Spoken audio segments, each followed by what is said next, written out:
Need a tool? Make a tool. Let's talk about what this is.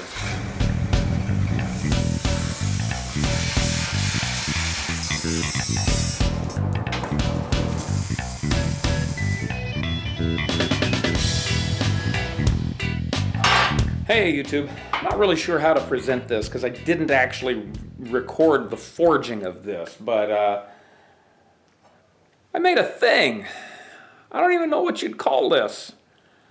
This is made out of 3/4 inch sucker rod, identified as probably 4130. It could be another similar alloy, but that's basically what the information is that I have says it is.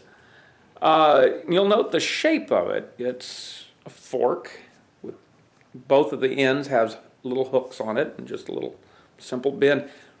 These were tapered and then rolled over a 1 inch, actually another piece of sucker rod, 1 inch sucker rod. And take a look at how I used it.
Of course, that video was kind of hard to shoot. I was doing that hanging on the side of a thing called a trommel. Now what happened was this trommel, some weeks back, there was a critical failure in it. It had a fire and it was jammed. It hadn't run in a while, and when we went to start it up yesterday, the motor tripped out, was jammed, couldn't move, and really the only way to get a hold of that drum is with that chain, that roller chain. It's a double roller chain. And so I forged this, and you saw how it works. These hooks hook neatly onto those rollers, and then I attached a come along to this end, and we literally just wrenched it right on over. And yeah, that's what I did.